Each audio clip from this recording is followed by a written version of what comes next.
नमस्कार प्यारे विद्यार्थियों। देखिए आज हम बात करेंगे इंटेगुमेंट्री सिस्टम के बारे में, यानी कि अध्यावरणीय तंत्र के बारे में। तो सबसे पहले हम यह समझ लेते हैं कि अध्यावरण का मतलब क्या होता है। देखिए कोई भी वस्तु या कोई भी चीज जिसके द्वारा ढकी रहती है उसको उसका क्या बोलते हैं, हम आवरण बोलते हैं। ऐसे ही जानवरों का जो कंकाल होता है, मानव का जो कंकाल होता है, वो किसके द्वारा ढका रहता है, तो वो पूरी तरीके से त्वचा के द्वारा ढका रहता है ना। इसीलिए अध्यावरणीय तंत्र का जो मुख्य अंग होता है वो क्या होता है, त्वचा होती है। ठीक है, तो सब इसे लेमिनेशन का खेल है। अगर इस लेमिनेशन को हटा देना फिर कोई भेदभाव ही नहीं रहेगा, फिर ना कोई खूबसूरत रहेगा और ना कोई बदसूरत रहेगा। तो ध्यान रखना दोस्त, आज का जो अखबार है ना वो कल की रद्दी है, और बाकी आप समझदार हो, सब समझ रहे हैं। ठीक है, तो अध्यावरणीय तंत्र का सबसे मुख्य अंग क्या है, त्वचा। अब सहायक अंगों में किनको पढ़ेंगे हम, त्वचा के व्युत्पन्न संरचना, त्वचा की जो व्युत्पन्न संरचना है उनमें हम पढ़ेंगे सहायक अंगों को। तो त्वचा के व्युत्पन्न में देखो, एक तो बाल आ जाते हैं, ऊन आ जाती है ना, सींग आ जाते हैं, खुर आ जाते हैं, और कुछ ग्रंथि आ जाती है जैसे कि सेबियसिस ग्रंथि आ जाती है, स्वेट ग्लैंड आ जाती है। तो इनको हम पढ़ेंगे। तो अध्यावरणीय तंत्र का जो मुख्य अंग होता है, मुख्य अंग क्या है भाई, त्वचा, है ना, यानी कि स्किन। और सहायक अंगों में हम क्या पढ़ेंगे, देखिए सहायक अंगों में एक तो बाल आ जाएंगे, ऊन आ जाएगी, और सींग आ जाएंगे, और खुर आ जाएंगे या पंजे आ जाएंगे, और कुछ ग्रंथि आ जाएंगी। ग्रंथियों में देखो तुम्हारे सेबियसिस ग्रंथि आ जाएगी, सेबियसिस ग्लैंड, स्वेट ग्लैंड आ जाएंगी जिनको हम पसीना ग्रंथियां बोलते हैं, है ना।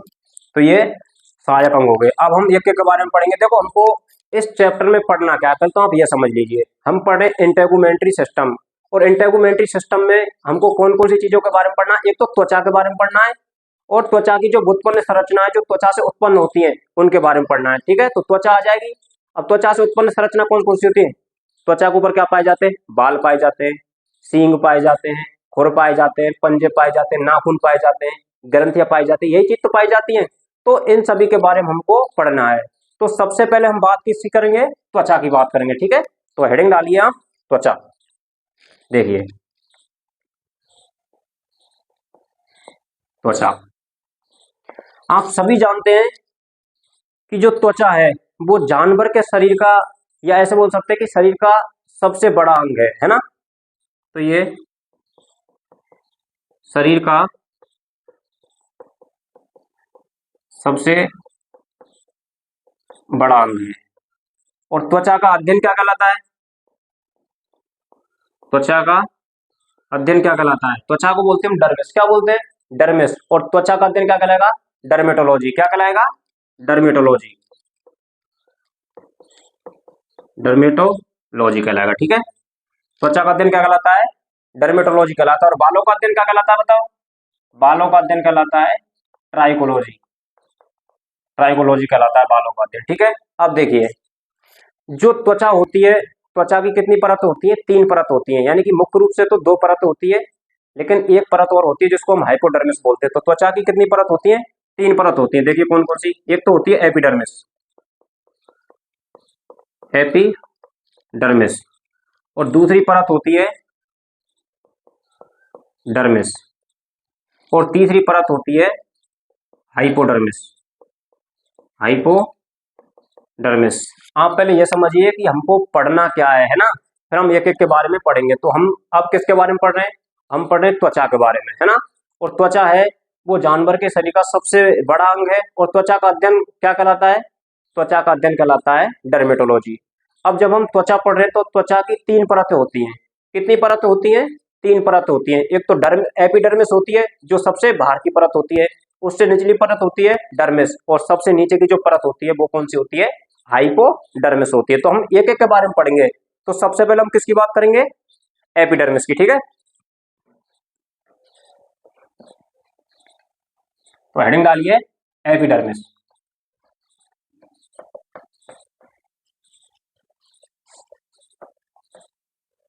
देखिए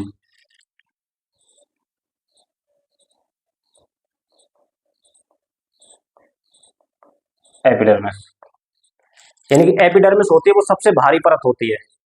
और एपिडर्मिस की जो निर्माण होता है, इसका निर्माण किससे होता है?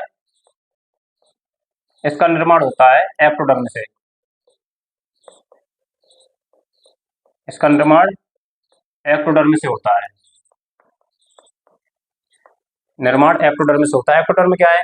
देखिए, यानी कि भ्रूण अवस्था में जब शरीर का निर्माण होता है तो वो 3 जनन स्तरों से होता है। एक तो एक्टोडर्म जिससे भारी संरचनाओं का निर्माण होता है, या हम बोल सकते हैं कि जो एक्सोस्केलेटन होता है ना, उसका निर्माण होता है वो एक्टोडर्म से होता है। और जो मध्य की संरचना होती है जैसे स्केलेटल मसल्स होती हैं, तो उनका निर्माण होता है मीजोडर्म से। और जो अंदर के सिस्टम होते हैं, आंतरिक संरचनाएं होती हैं, उनका निर्माण होता है एंडोडर्म से। तो ये 3 जनन स्तर होते हैं, एक तो एक्टोडर्म, मीजोडर्म और एंडोडर्म। इनसे अपने पूरे शरीर का निर्माण होता है। तो जो एपिडर्मिस होती है उसका निर्माण किससे होता है? एक्टोडर्म से होता है। देखिए, एक्टोडर्म होती है वो सबसे भारी परत होती है, और इसमें इसमें ब्लड सर्कुलेशन नहीं होता। ब्लड सर्कुलेशन नहीं होता, यानी कि कैसा होता है? ये नॉन वास्कुलर होता है। नॉन वास्कुलर होता है। ब्लड सर्कुलेशन नहीं होता है, कैसा होता है? नॉन वास्कुलर होता है। और तो ये किससे बना होता है? तो देखो, यानी कि जो भारी जो सतह पर जो ऊतक पाए जाते हैं वो होते हैं कवरिंग टिश्यू बोलते हैं। हम किसको बोलते हैं? एपिथेलियम टिश्यू को बोलते हैं। और जो उपकला ऊतक होते हैं वो कई प्रकार के होते हैं, तो ये बनी होती है स्ट्रेटिफाइड एपिथेलियम से। स्ट्रेटिफाइड एपिथेलियम से बनी होती है। तो इसका निर्माण किससे होता है? स्ट्रेटिफाइड एपिथेलियम से होता है। अब देखिए, यानी कि जो ये एपिडर्मिस होती है ना, एपिडर्मिस की जो परत होती है, इसमें कोशिकाओं के 5 स्तर पाए जाते हैं। कितने स्तर पाए जाते हैं? कोशिकाओं के 5 स्तर पाए जाते हैं। तो एपिडर्मिस की संरचना में कोशिकाओं के 5 स्तर पाए जाते हैं।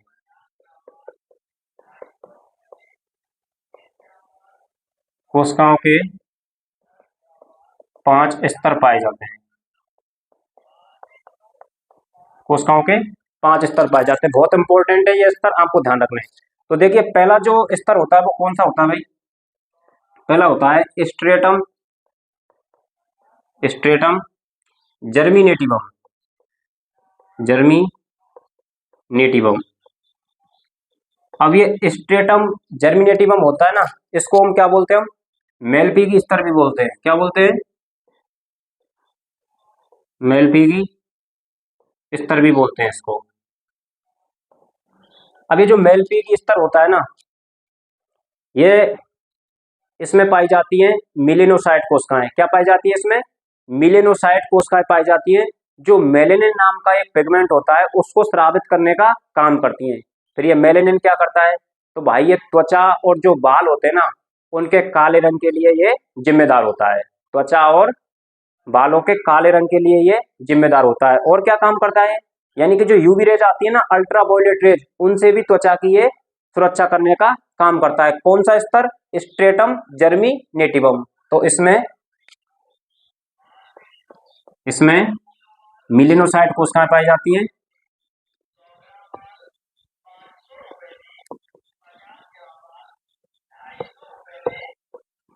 मिलिनोसाइट कोशिकाएं पाई जाती हैं जो मेलेनिन मेलेनिन पिगमेंट स्रावित करती हैं। मेलेनिन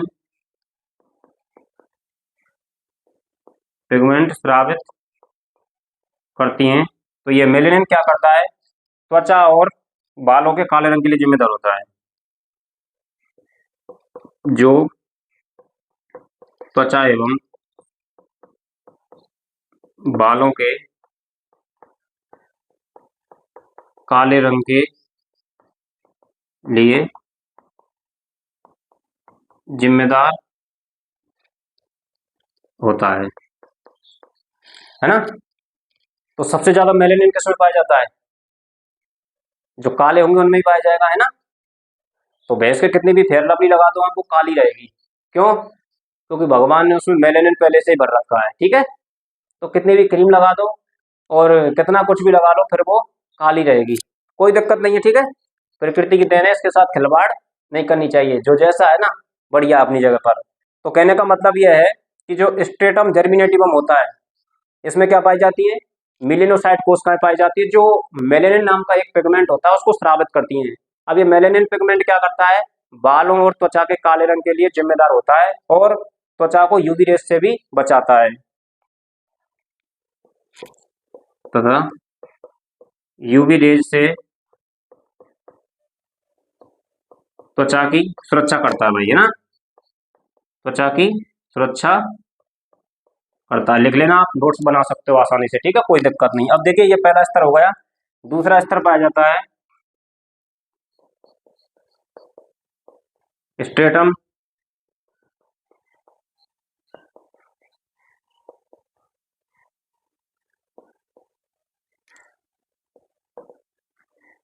स्पाइनो जगह स्ट्रेटम ग्रेनुलोसम। अब देखिए, ये जो दोनों स्तर होते हैं, दोनों स्तर होते हैं, इनके इनमें क्या पाई जाती है? कोशिकाएं पाई जाती हैं और कोशिकाओं की ये परत होती है। तो इन कोशिकाओं के कोशिका द्रव्य में क्या पाया जाता है? क्रेटोहाइलिन प्रोटीन पाई जाती है। क्या पाई जाती है? क्रेटोहाइलिन प्रोटीन पाई जाती है, जो त्वचा को दृढ़ता प्रदान करती है, मजबूती प्रदान करने का काम करती है। तो इन दोनों स्तरों के कोशिका द्रव्य में क्रेटोहाइलिन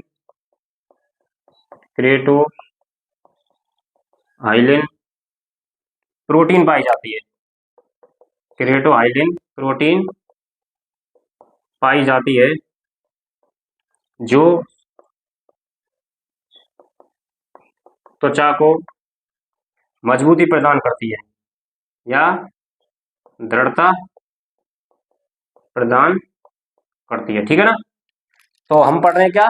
त्वचा के 5 स्तर, ठीक है। एपिडर्मिस की जो संरचना होती है उसमें कोशिकाओं के 5 स्तर पाए जाते हैं, जिनमें पहला है स्ट्रेटम जर्मिनेटिवम या मेल्पिक स्तर होता है। उसमें मिलेनोसाइट कोशिकाएं पाई जाती है, मेलेनिन सीक्रेट करती है, जो त्वचा और बालों के काले रंग के लिए जिम्मेदार होता है, यूवी रेस से त्वचा की सुरक्षा करता है। उसके बाद है स्ट्रेटम स्पाइनोसम और स्ट्रेटम, तीसरा स्तर है स्ट्रेटम ग्रेनुलोसम। ये दोनों स्तर होते हैं, इनके कोशिका के कोशिका द्रव्य में क्रेटोहाइलिन प्रोटीन पाई जाती है, जो त्वचा को मजबूती प्रदान करने का काम करती है ना। अब देखिए, तीसरा स्तर है, चौथा स्तर है स्ट्रेटम लूसिडम। मैं इसको मिटा रहा हूं, आप लिख लेना, है ना।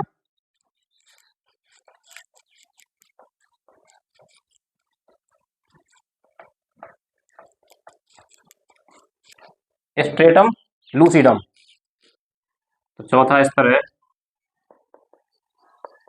Stratum lucidum. तो जो स्ट्रेटम लूसिडम होता है, इनके कोशिका द्रव्य में एलाइडिन प्रोटीन पाई जाती है। इनकी कोशिका के कोशिका द्रव्य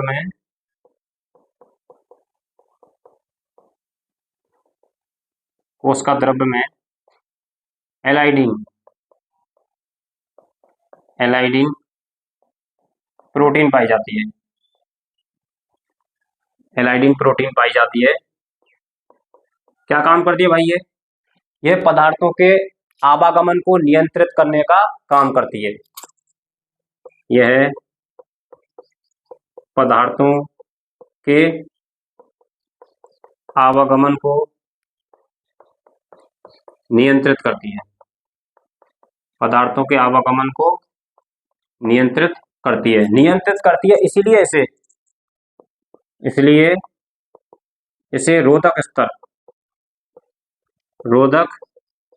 या बैरियर लेयर बोलते हैं इसको। बैरियर लेयर कहते हैं। तो क्या काम करती है? यानी कि जो स्ट्रेटम लूसिडम होता है, इनके कोशिका द्रव्य में एलाइडिन प्रोटीन पाई जाती है। एलाइडिन प्रोटीन क्या काम करती है?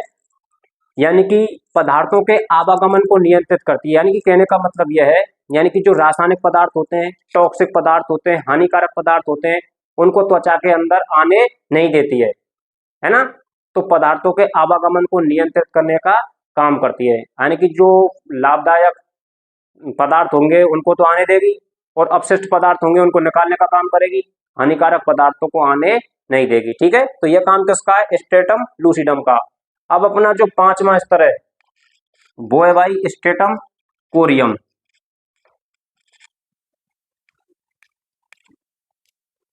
पांचवा स्तर है स्ट्रेटम कोर्नियम। स्ट्रेटम कोर्नियम, तो देखिए ये जो स्ट्रेटम कोर्नियम होता है ये बाह्य कंकाल बनाने का काम करता है ना। सबसे भारी स्तर होता है ये। तो यह शरीर का बाह्य कंकाल बनाता है, यानी कि एक्जो स्केलेटन बनाता है। और एक्जो स्केलेटन में कौन कौन सी संरचनाएं आती हैं? एक्जो स्केलेटन में संरचना आ जाती है, देखो ये जो बाहर पाए जाते हैं सभी, जैसे जैसे खुर हो गए, पंजे हो गए, पक्षियों के पंख हो गए, चोंच हो गई, है ना, सींग हो गए, तो ये सभी संरचनाएं किसमें आ जाएंगी? एक्जो स्केलेटन में आ जाएंगी। तो इसमें देखो बाल आ जाएंगे, सींग आ जाएंगे, हॉर्न, है ना, और टिलाऊ आ जाएंगे यानी कि पंजे, और पक्षियों के पंख आ जाएंगे, समझ रहे हो, चोंच। तो इन सभी को बनाने का काम कौन करता है भाई? तो वो करता है स्ट्रेटम कॉर्नियम। तो ये तो हो गए एपिडर्मिस के 5 कोशिकीय स्तर। ठीक है, समझ में आया ना? एक बार मैं दोबारा से रिपीट कर रहा हूं, एक बार फिर सुन लीजिए। तो एपिडर्मिस की संरचना में कोशिकाओं के 5 स्तर होते हैं। पहला स्तर होता है स्ट्रेटम जर्मिनेटिवम। इसमें मेलेनोसाइट कोशिकाएं पाई जाती है, मेलेनिन पिगमेंट स्रावित करती हैं, जो बालों एवं त्वचा के काले रंग के लिए जिम्मेदार होता है। ठीक है, और यूवी रेस से त्वचा की सुरक्षा करने का काम करता है। उसके बाद है स्ट्रेटम स्ट्रेटम बताओ कौन सा है? जर्मिनेटिवम हो गया, बताओ स्ट्रेटम ग्रेनुलोसम, और उसके बाद होता है स्ट्रेटम स्पाइनोसम। ये दोनों होते हैं, इनके कोशिका द्रव्य में क्रेटोहाइलिन प्रोटीन पाई जाती है, त्वचा को मजबूत बनाने का काम करती है। उसके बाद में हमने पढ़ा था स्ट्रेटम लूसिडम, उसके कोशिका द्रव्य में एलाइडिन प्रोटीन पाई जाती है, जो क्या काम करती है? पदार्थों के आवागमन को नियंत्रित करने का काम करती है। उसके बाद है स्ट्रेटम कॉर्नियम, जो शरीर का बाह्य कंकाल बनाने में सहायता करती है। ठीक है, ये तो किसकी बात हो गई? एपिडर्मिस। एपिडर्मिस यहाँ पर कंप्लीट है। अब हम बात करेंगे डर्मिस के बारे में। तो देखिए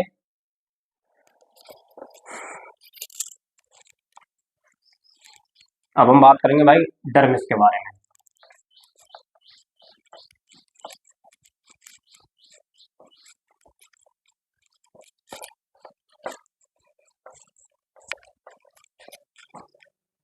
देखिए, तो दूसरी परत है त्वचा की, डर्मिस। अब देखिए जो डर्मिस का जो निर्माण होता है बेडू, वो होता है मीजोडर्म से। किससे होता है? मीजोडर्म से। तो डर्मिस का निर्माण किससे होगा? मीजोडर्म से। ठीक है, डर्मिस का निर्माण किससे होता है? मीजोडर्म से होता है। अब डर्मिस में 3 संरचनाएं पाई जाती हैं। डर्मिस में 3 संरचनाएं पाई जाती है, वो कौन कौन सी होती है? देखिए, पहली होती है मैट्रिक्स। पहली होती है मैट्रिक्स।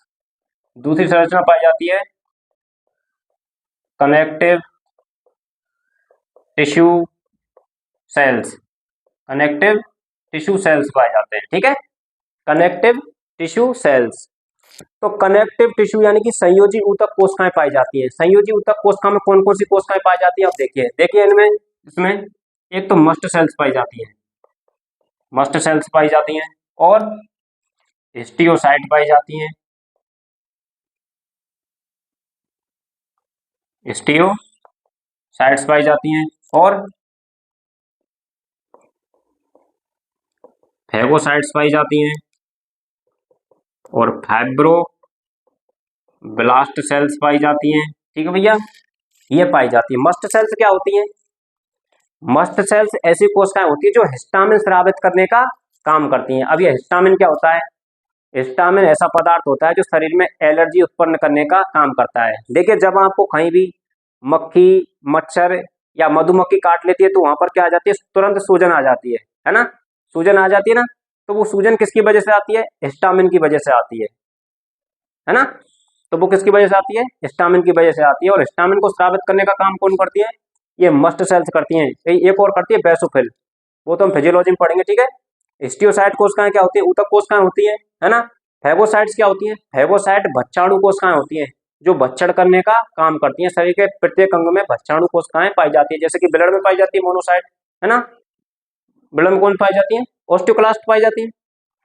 और फाइब्रोब्लास्ट सेल्स क्या होती है, यानी कि ये ऊतक कोश तंतु कोशिकाएं होती है, यानी कि सबसे बड़ी होती है कोशिकाएं, ठीक है। तो ये तो हो गए कनेक्टिव टिश्यू सेल्स, ये डर्मिस की बात चल रही है ये। अब हम बात करेंगे तीसरी संरचना पाई जाती है connective tissue fibre.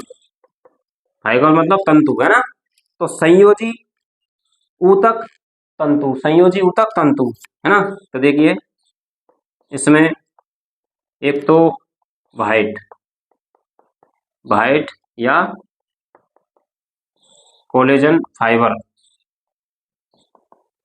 White collagen fibre, या वह yellow elastic fibre. Elastic fibre मुख्यतः पाए जाते हैं, मुख्यतः पाए जाते हैं। तंतु ही तो है ना, क्या है, तंतु हैं। तो इन तंतुओं के बीच में ये जो तंतु पाए जाते हैं, कोलेजन फाइबर, इलास्टिक फाइबर, ठीक है।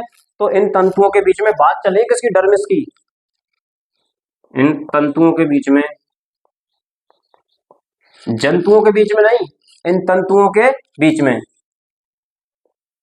तंतुओं के बीच में क्या पाई जाती है, देखिए तंतुओं के बीच में एक तो भाई ये सेबियसियस ग्रंथि पाई जाती है। क्या पाई जाती है, सेबियसियस ग्रंथि पाई जाती है, स्वेट ग्लैंड पाई जाती है, नर्व पाई जाती है। क्या पाई जाती है, नर्व पाई जाती है, कैपिलरीज पाई जाती हैं, और रिसेप्टर पाए जाते हैं, समझ रहे हो।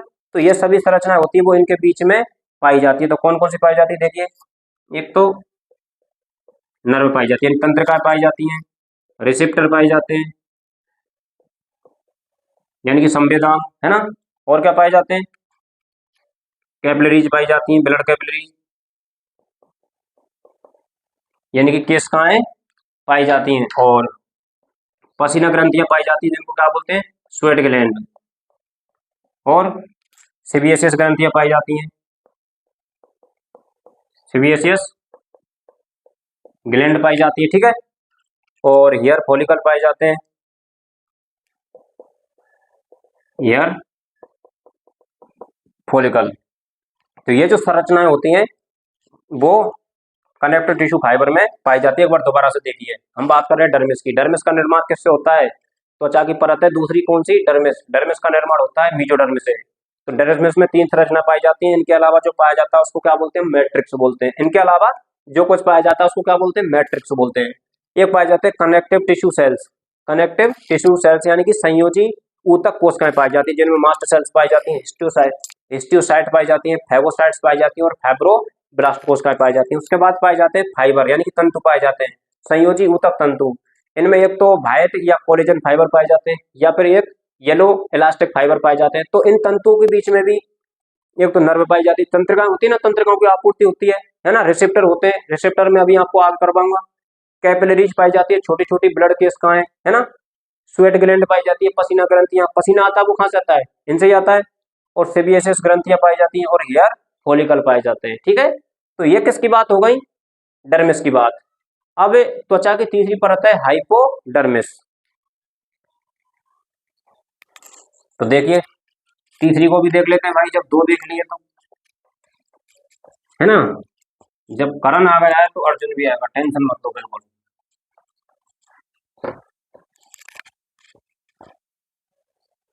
देखिए तीसरी परत है हाइपोडर्मिस। अब ये जो तीसरी परत होती है ये वास्तव में सब क्यूटेनियस फैट लेयर होती है। क्या होती है, सब क्यूटेनियस फैट लेयर होती है। तो देखिए ये क्या होती है, सब क्यूटेनियस फेट लेयर। सबका मतलब होता है भैया नीचे, सबका मतलब क्या होता है नीचे। और क्यूटेनियस का मतलब क्या होता है त्वचा। क्यूटेनियस का मतलब क्या होता है त्वचा। फेट का मतलब होता है बसा। और लेयर का मतलब होता है परत। लेयर का मतलब क्या होता है परत। तो सबका मतलब नीचे, क्यूटेनियस का मतलब त्वचा, फेट का मतलब बसा और लेयर का मतलब परत। तो ये त्वचा के नीचे पाई जाने वाली क्या होती है बसा की परत होती है, उसी को बोलते हैं हम हाइपोडर्मिस। ठीक है, तो किसके नीचे पाई जाती है तो डर्मिस के नीचे स्थित वसा कोशिका पाई जाती हैं, जो क्या काम करती हैं त्वचा को दृढ़ता मजबूती प्रदान करने का काम करती हैं और तापमान नियंत्रण का भी काम करती हैं। ठीक है, तो आप इसमें लिख लीजिए कि डर्मिस के नीचे स्थित, डर्मिस के नीचे स्थित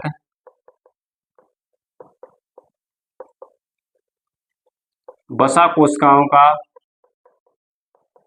वसा कोशिकाओं का मोटा स्तर है ना, वसा कोशिकाओं का मोटा स्तर जो शरीर को, जो शरीर को मजबूत या सुदृढ़ बनाता है और तापमान नियंत्रण का भी काम करता है। ठीक है, तथा ताप नियमन का काम करता है। ताप नियमन का काम कैसे करता है, जिन पशुओं में, जिन आदमियों में फैट की मात्रा ज्यादा होती है ना, उनमें पसीना ज्यादा आता है, तो वाष्पन की क्रिया के द्वारा पसीना आएगा तो ठंडक महसूस होगी, ठंडक महसूस होगी तो टेम्परेचर अपने आप मेंटेन हो जाएगा। ठीक है, तो ये तो हो गई भैया त्वचा की परत, हो गई कि नहीं हो गई, है ना, त्वचा की तीन परत हो गई। ठीक है, यानी कि एपिडर्मिस, डर्मिस और हाइपोडर्मिस। अब हम पढ़ेंगे कुछ रिसेप्टर के बारे में। ठीक है, तो उनको लिख लीजिए, संवेदनाओं के बारे में। ठीक है, तो मैं इनको मिटा रहा हूं।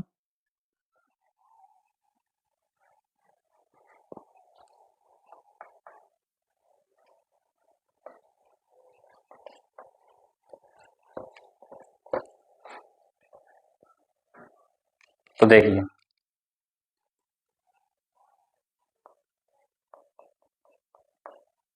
संवेदनाओं यानी कि सेंस ऑर्गन, सेंस ऑर्गन या रिसेप्टर का निर्माण एपिडर्मिस में होता है। एपिडर्मिस में होता है। तो मुख्य संवेदनांग कौन कौन से उनको आप देख लीजिए। मुख्य संवेदनांग देखिए, यानी कि हम बात करें स्पर्श के जो संवेदनांग होते हैं वो कौन से होते हैं, स्पर्श के संवेदन यानी कि टैक्टाइल रिसेप्टर, टैक्टाइल रिसेप्टर वो कौन से होते हैं, वो होते हैं मेसनर्स कार्पसल्स। कौन से होते हैं, मेसनर्स कार्पसल्स, मेसनर्स कार्पसल्स होते हैं। ठीक है, और हम बात करें दर्द के संवेदनांग, दर्द के संवेदनांग, तो दर्द निवारक औषधियों को क्या बोलते हैं हम, एनाल्जेसिक बोलते हैं ना, दर्द निवारक औषधियों को क्या बोलते हैं हम, एनाल्जेसिक ड्रग बोलते हैं। तो इसके संवेदनांग, संवेदनांग हो जाएंगे एलजेसी संवेदनांग, एलजेसी रिसेप्टर हो जाएंगे। ठीक है, या संवेदनांग हो जाएंगे एलजेसी रिसेप्टर। ये थोड़ा डीप चल रहा है, आप इसको याद कर लेना, कोई दिक्कत नहीं है। ठीक है, थोड़ा सा गहराई में है। उसके बाद हम बात करें ठंड के, सॉरी, ठंड के संवेदनांग या रिसेप्टर। ठंड के रिसेप्टर कौन से हैं, ठंड किसमें पाई जाती है, ठंड फ्रिज में ही तो होती है ना। फ्रिज में माहौल कैसा बना रहता है, ठंडा बना रहता है, यानी कि गर्म मसाले को भी अगर हम फ्रिज में रख देंगे ना तो भी वो भी कैसा हो जाएगा, ठंडा हो जाएगा। अरे नहीं होता है ना। ठीक है, तो ठंड के संवेदनांग कौन से, फ्रिजिडो रिसेप्टर, फ्रिजिडो रिसेप्टर। ठीक है, और ताप के संवेदांक, ताप के संवेदांक, ताप को किसमें मापते हैं? कैलोरी में मापते कि नहीं मापते? तो इसके हो जाएंगे कैलोरी रिसेप्टर, कैलोरी रिसेप्टर हो जाएंगे, ठीक है। उसके बाद हम बात करें रासायनिक पदार्थों के संवेदांक, रासायनिक पदार्थों के संवेदांक। तो रासायनिक पदार्थों को क्या बोलते हैं? केमिकल बोलते हैं। तो केमिकल से ये हो जाएंगे कीमो रिसेप्टर, क्या हो जाएंगे? कीमो रिसेप्टर, ठीक है भैया। तो ये क्या है? संवेदांग है, यानी कि सेंसरी ऑर्गन है, ठीक है। तो इनका निर्माण किसमें होता है?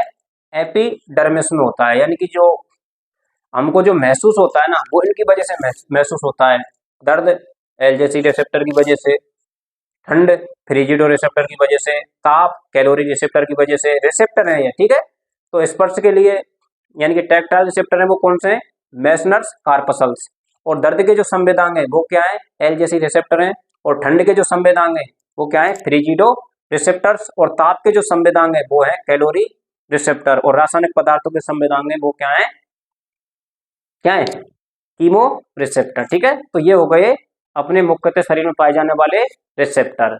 अब आगे हम बात करेंगे, यानी कि जो जानवर होते हैं ना, जानवर की त्वचा में दो प्रकार की वर्णक कोशिकाएं पाई जाती है। वो कौन कौन सी पाई जाती है? तुम बताएंगे, हम बताएंगे? हम बताएंगे। तो देखो,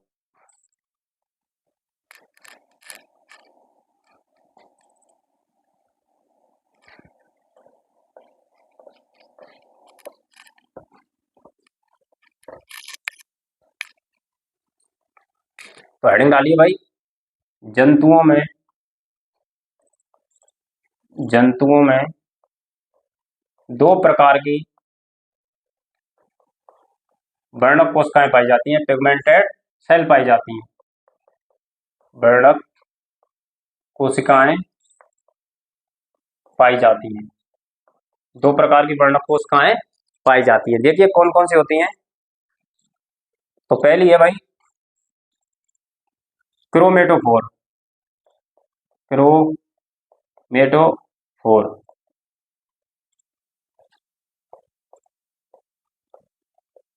क्रोमेटोफोर। अब देखिए जो क्रोमेटोफोर होती हैं ये डर्मिस में पाई जाती है। कहाँ पाई जाती है? ये डर्मिस में पाई जाती हैं। ये सेल्स डर्मिस में पाई जाती हैं। और क्या काम करती हैं ये? तो ये जो वर्णक कोशिका होती है ना, वर्णक कोशिकाओं के वितरण को बदलकर त्वचा के रंग को बदलने के लिए ये जिम्मेदार होती हैं। तो ये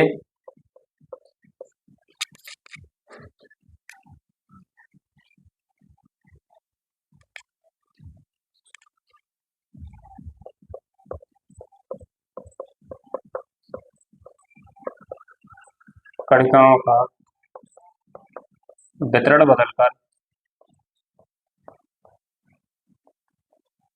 त्वचा के रंग को बदलने के लिए जिम्मेदार होती हैं, बदलने के लिए जिम्मेदार होती हैं, ठीक है भैया। यानी कि जो क्रोमेटोफोर होती हैं वो डर्मिस में पाई जाती हैं। ये वर्णक कोशिकाओं के वितरण को बदल देती हैं। वितरण को मतलब यहाँ पर ज्यादा वितरण हो गया तो कलर यहाँ का चेंज हो जाएगा। यहाँ पर वितरण ज्यादा है इनका तो यहाँ पर कलर चेंज हो जाएगा। यानी कि जहां पर ये अपने यहाँ पर क्या करती हैं? वर्णक कोशिकाओं को डिस्ट्रीब्यूट करने का काम करती है। और जहां पर ये डिस्ट्रीब्यूट होती है वहीं का कलर चेंज करने के लिए जिम्मेदार होती है। कौन सी? क्रोमेटोफोर। दूसरी पाई जाती है मेलेनोफोर। कौन सी पाई जाती है? मेलेनोफोर, मिलेनोफोर। तो ये हम पहले पढ़ चुके हैं कि जो मिलेनोफोर कोशिकाएं होती है वो कहाँ पाई जाती हैं। तो ये मेलफिगी स्तर में पाई जाती हैं। कहाँ पाई जाती हैं? मेलफिगी स्तर में पाई जाती हैं। और इनमें क्या बना रहता है? इनमें मेलेनिन मेलेनिन पिगमेंट भरा रहता है, भरा रहता है, मेलेनिन भरा रहता है। ठीक है दोस्तों, तो ये तो हो गई अपने जो हम पढ़ रहे हैं इंटेगुमेंट्री सिस्टम का मुख्य अंग क्या, त्वचा, यानी कि त्वचा के बारे में अब हम कंप्लीट पढ़ चुके हैं। अब हम बात करेंगे किसकी, सहायक अंगों की। तो सहायक अंगों में हम पहले बात कर लेते हैं किसकी, बालों की बात कर लेते हैं। ठीक है, बाल पढ़ेंगे। अब देखिए, बालों का अध्ययन क्या कहलाता है, ट्राइकोलॉजी कहलाता है। अब जो जानवरों में बाल पाए जाते हैं वो स्तनधारी जानवरों में पाए जाते हैं, और स्तनधारी जानवरों में बालों का पाया जाना एक विशेष प्रकार का लक्षण है। ठीक है, इसको तो आप छोड़िए। अब देखिए, जो बाल होते हैं वो एपिडर्मिस के बाहर निकले रहते हैं। ये डर्मिस के जो बाहर निकले हुए हैं ना, जो बाहर निकला हुआ भाग है उसको क्या बोलते हैं, हम शाफ्ट बोलते हैं। क्या बोलते हैं, शाफ्ट बोलते हैं या कांड बोलते हैं ना। ये किससे बना होता है, तो ये भैया केराटिन से बना होता है। किससे बना होता है, केराटिन से। केराटिन क्या है, प्रोटीन है, केराटिन से बना होता है, और ये निर्जीव भाग होता है। बालों को काटते हैं जब दर्द होता है क्या है, नहीं होता। बालों को काटते हैं जब दर्द नहीं होता, क्योंकि ये निर्जीव भाग होता है। ठीक है, अब देखिए, जो डर्मिस में अंदर की तरफ धसे रहते हैं उनको बोलते हैं हम क्या, हेयर रूट। क्या बोलते हैं, हेयर रूट। यानी कि बालों का वह भाग जो डर्मिस के अंदर धसा रहता है उसको क्या बोलते हैं, हम हेयर रूट बोलते हैं। और जो बाहर निकला रहता है उसको क्या बोलते हैं, हम क्या बोलते हैं, शाफ्ट बोलते हैं, है ना। तो इसमें क्या लिखाया गया है यार, 3 स्तर होते हैं, स्तर नहीं है, क्या है, 3 स्तर होते हैं। पहला स्तर होता है क्यूटिकल, जो कि बाहर वाला होता है।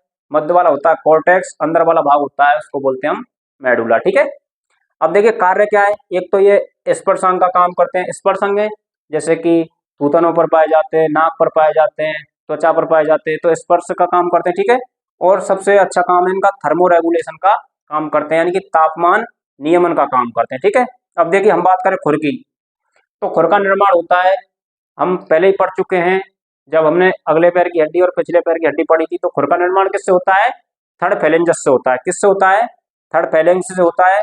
अब ये एपिडर्मिस का क्या होता है, रूपांतरण होता है जो अत्यधिक क्रिएटिनाइज्ड होता है। ज्यादा क्रिएटिन होता है ना, कठोर होता है। नाखून होते हैं, खुर होते हैं, सींग होते हैं, ये कैसे होते हैं, क्रिएटिनाइज्ड होते हैं। इनमें बहुत ज्यादा मात्रा में क्रिएटिन प्रोटीन पाई जाती है।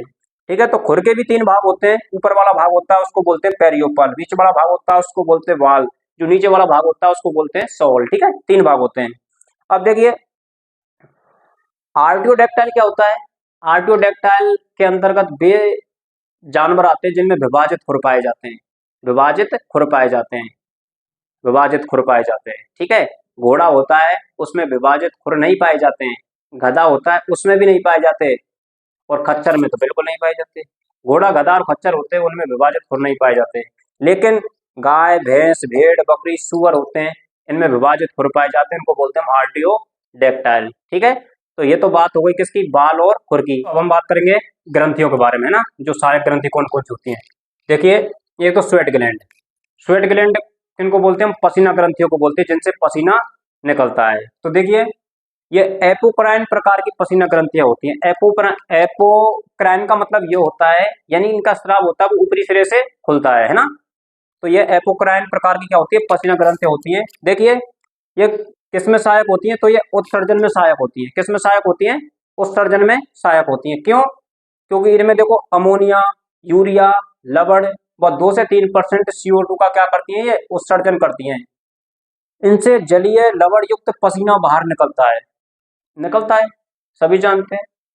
अब निकल रहा है गर्मियों में, है ना, जिसके बाष्पन से ठंडक उत्पन्न होती है। पसीना निकलेगा तो बाष्पन होगा तो ठंडक महसूस होगी, और गर्मी में पसीना निकलेगा तो ठंडक महसूस होगी, तो तापमान नियंत्रण का काम होगा। इसीलिए ये ताप नियमन में सहायक होती है। कौन सी ग्रंथि, कौन सी ग्रंथि, स्वेट ग्लैंड, है ना।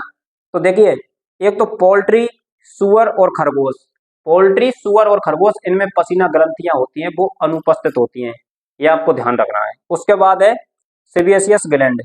देखिए, सेबेसियस ग्लैंड होती है वो हेयर फॉलिकल से विकसित होती हैं। कहाँ से विकसित होती हैं, हेयर फॉलिकल से विकसित होती है। हेयर फॉलिकल क्या होता है, यानी कि जो बाल होते हैं ना, बालों की जो डर्मिस के अंदर धसा हुआ भाग होता है उसको बोलते हैं हेयर फॉलिकल। तो ये हेयर फॉलिकल से विकसित होती हैं, जो एक तेलीय पदार्थ का स्राव स्रावित करती हैं, तेलीय पदार्थ का स्राव करती हैं, जिसे क्या बोलते हैं हम, सीबम। तो ये ध्यान रखना है कि सीबीएसईएस जो ग्रंथि होती है उनके स्राव को क्या बोलते हैं, सीबम बोलते हैं। इसमें क्या होता है, एक तो कोलेस्ट्रॉल होता है, एस्टर होता है, फॉस्फोलिपिड होता है ना। तो ये चीज इनमें पाई जाती है। और विटामिन डी का निर्माण भी इन्हीं के द्वारा किया जाता है। इनके द्वारा, सीबीएसईएस ग्लैंड के द्वारा। अब देखिए कुछ ग्रंथियां और भी हैं, पेरिनियल ग्लैंड या इनको बोलते हैं हम सेंट ग्रंथियां। तो ये सीबीएसईएस ग्रंथि के रूपांतरण से ही बनती हैं और इनका पदार्थ होता है वो गंध युक्त होता है, जिसको क्या बोलते हैं हम, फेरोमोन्स बोलते हैं या पैरा हार्मोन बोलते हैं। ये फेरोमोन से क्या काम करता है भाई, ये जानवरों में लैंगिक आकर्षण के लिए जिम्मेदार होता है। यानी कि फेरोमोन्स क्या होते हैं, एक जानवर से दूसरे जानवर में संदेश पहुंचाने का काम करने वाले जो रसायन होते हैं उनको बोलते हैं हम फेरोमोन्स। ठीक है। तो कुछ और ग्रंथियां भी पाई जाती हैं इनके अलावा, जैसे जायस ग्रंथियां। जायस ग्रंथियां होती हैं वो भी सीबीएसईएस ग्रंथि का ही रूपांतरण होती है, जो आंखों की पलकों पर पाई जाती हैं। और कुछ और ग्रंथियां एक दो और भी होती है जिनको बोलते हैं हम बैक्स ग्लैंड। बैक्स ग्लैंड होती है वो कहाँ पाई जाती है, कान में पाई जाती हैं। जो चिपचिपा पदार्थ सा निकलता है ना, वो बैक्स ग्रंथियों से ही निकलता है। तो ये तो हो गई ग्रंथि। देखिए दोस्तों, अब हम बात करेंगे सींग के बारे में, है ना, हॉर्न। तो देखिए जो सींग होते हैं वो कहाँ से निकलते हैं, वो हम एनाटॉमी में पढ़ चुके हैं पिछली वीडियो में, मतलब इससे पिछली वीडियो में। सींग होते हैं वो कहाँ से निकलते हैं, फ्रंटल बोन से निकलते हैं। ठीक है। तो सींग फ्रंटल बोन के कॉर्नुअल प्रोसेस से निकलते हैं, और कॉर्नुअल प्रोसेस उन्हीं में पाया जाता है जिनमें सींग पाए जाते हैं। तो घोड़ा, गधा और खच्चर में सींग नहीं पाए जाते हैं, इसीलिए उनमें कॉर्नुअल प्रोसेस भी अनुपस्थित होता है। ठीक है। तो सींग होते हैं उनके लिए तंत्रिका की जो सप्लाई की जाती है, नर्व की सप्लाई की जाती है, वो कॉर्नुअल नर्व के द्वारा की जाती है। और रक्त की जो सप्लाई की जाती है वो कॉर्नुअल आर्टरी के द्वारा की जाती है। तो जब भी हम हॉर्न एम्पुटेशन करते हैं ना, सींग को काटते हैं, तो इस कॉर्नुअल नर्व को ही ब्लॉक करते हैं और इस कॉर्नुअल आर्टरी को हम बांध देते हैं। ठीक है। देखिए और क्या पाई जाती है सींग में, हॉर्न रिंग पाई जाती है। हर मौसम में क्या बनती है, एक हॉर्न रिंग बनती है। जब एक बार प्रसव होता है ना, एक बार प्रसव के बाद एक सींग बले बनती है, सींग बले बनती है। और जो हॉर्न रिंग होती है ना, उसके द्वारा जानवर की आयु का निर्धारण किया जाता है। ठीक है। गाय भैंस के सींग होते हैं वो कैसे होते हैं, खोखले होते हैं, जबकि बकरी के सींग होते हैं वो कठोर होते हैं। इसलिए बकरी से कभी भी पंगा नहीं लेना चाहिए, पंगा तो इनसे भी नहीं लेना चाहिए। ठीक है।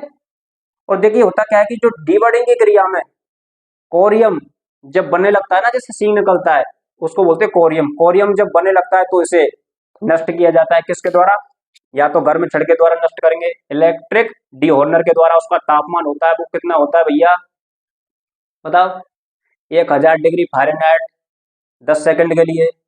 केमिकल से नष्ट करेंगे तो क्या काम लेंगे हम, NaOH काम में ले सकते हैं, है ना, KOH काम में ले सकते हैं। तो इनको हम काम में ले सकते हैं।